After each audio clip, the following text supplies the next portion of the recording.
Chapter 3. Why do you procrastinate? You're not sure. The next time you feel the urge to procrastinate, just put it off. Have you ever taken months, years, or even decades to break up from a partner only to ask yourself, why didn't I do it sooner once it was all over? I used to date a girl who was, well, let's call her intense. I fell for her quite quickly, but soon realized our relationship, whilst it was passionate, wasn't healthy. I had proven reasons not to trust her, but despite this, I was still drawn to her.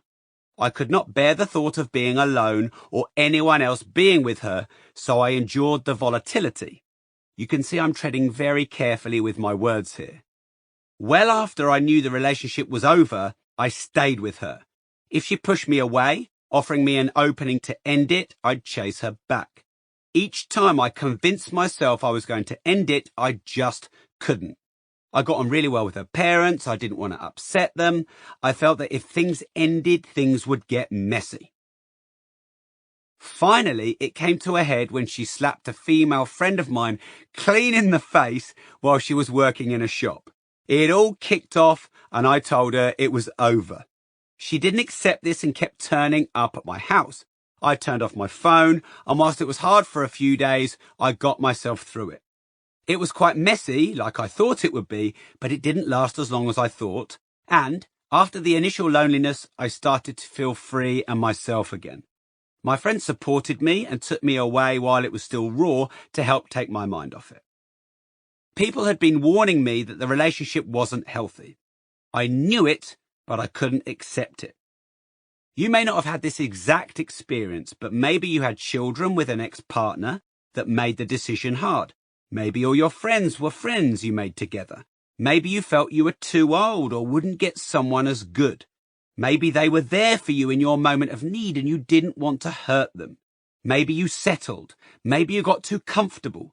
Maybe you didn't want others to judge you. Maybe you loved them as a friend, but the spark was gone. Maybe you feared money would be hard if you broke up.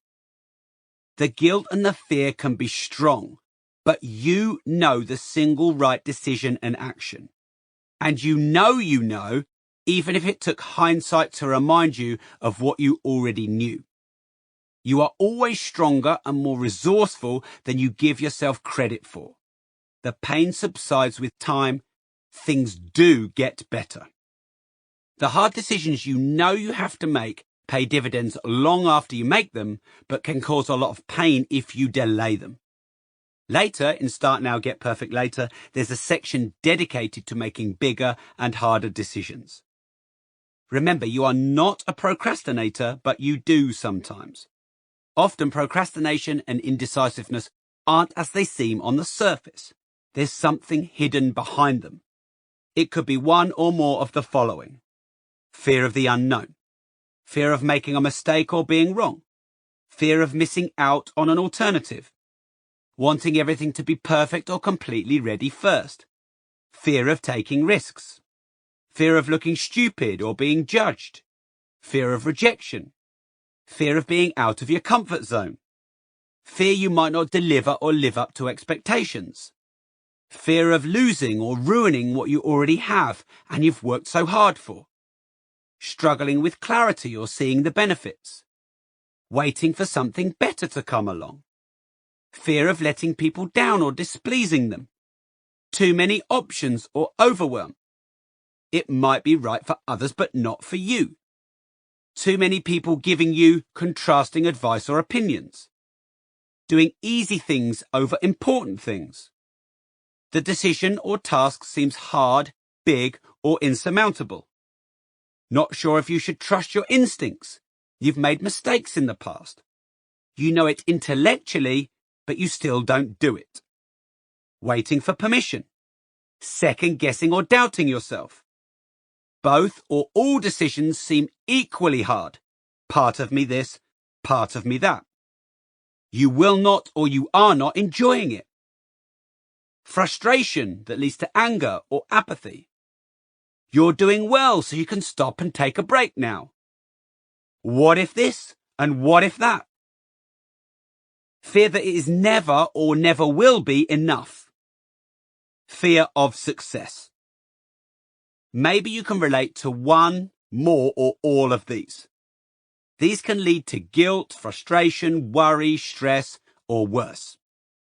Now, before you get overwhelmed and procrastinate on reading the rest of this book, usually all of these can be broken down into 1. A defense against the fear of failure. 2. Indirect resistance to authority. 3. A fear of success and the expectations it brings. Procrastination has evolved over time. In our early years, the human species existed because we procrastinated. Being slow to act saved us from death. Around 100,000 years ago, while Homo erectus were busy venturing across continents and the Neanderthals were too cold to venture out of their caves, Homo sapiens were engaging in what scientists now call complex planning. This requires us to conceive a future and then plan and determine if a particular action moves us forward. Instead of taking on a mammoth with a spear 1-to-1, we took time to conserve our fuel, created the best plan, then threw the spear from a safe distance. Impulsive decision-making meant death. A more leisured, measured approach meant life. Since then, human attitude towards procrastination has evolved with the evolution of value systems. In prehistoric times, it was closely correlated to complex planning and thus led to survival. Today, it is deemed as a failure to complete a task or objective in the form of distraction, overwhelm, and putting unimportant easy tasks ahead of bigger, more complex ones. You can see the ongoing conflict between our evolution and today's modern, fast-changing world. In most cases, indecisiveness and procrastination serve to preserve your self-worth and survival. But as you'll discover, your work is not your worth. You will be armed with modern techniques and thought processes to overwrite your prehistoric survival instinct. These will be explored throughout Start Now, Get Perfect Later. Start Now soundbite. Indecisiveness and procrastination have a deeper, hidden cause and purpose, now outdated, to ensure your survival and preserve your self-worth, and to enable you to avoid pain and fear. Your work is not your worth. You need to use modern techniques to deal with prehistoric programming and embrace the fast-changing world.